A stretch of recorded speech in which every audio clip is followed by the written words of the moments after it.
Today's morning devotional. Results of obedience to physical laws. These are the commandments, the statutes, and the judgments, which the Lord your God commanded to teach you, that ye might do them in the land whither ye go to possess it, that thou mightest fear the Lord thy God, to keep all his statutes and his commandments, which I command thee, all the days of thy life, and that thy days may be prolonged. Deuteronomy chapter 6 verses 1 and 2. In this scripture we are taught that obedience to God's requirements brings the obedient under the laws that control the physical being. Those who would preserve themselves in health must bring into subjection all appetites and passions. They must not indulge lustful passion and intemperate appetite, for they are to remain under control to God, and their physical, mental, and moral powers are to be so wisely employed that the bodily mechanism will remain in good working order.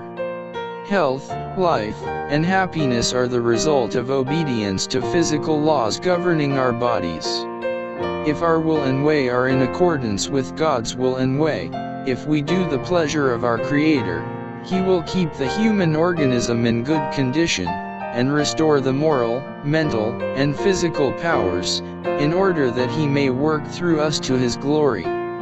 Constantly His restoring power is manifested in our bodies.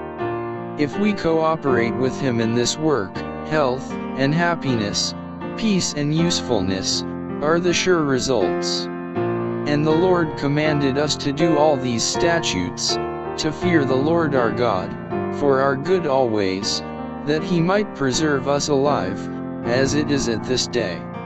And it shall be our righteousness, if we observe to do all these commandments before the Lord our God, as He hath commanded us. The fear here spoken of it not a servile fear, but a godly fear. God gave these laws to Israel to preserve them in a happy, healthful state. If there had existed no Satan to tempt them, these special instructions would not have been needed, but unless the people had something to guide them, they would surely be led astray by the specious devisings of the enemy of all righteousness. Their only safety was to be found in hearkening with all diligence to the word of the Lord.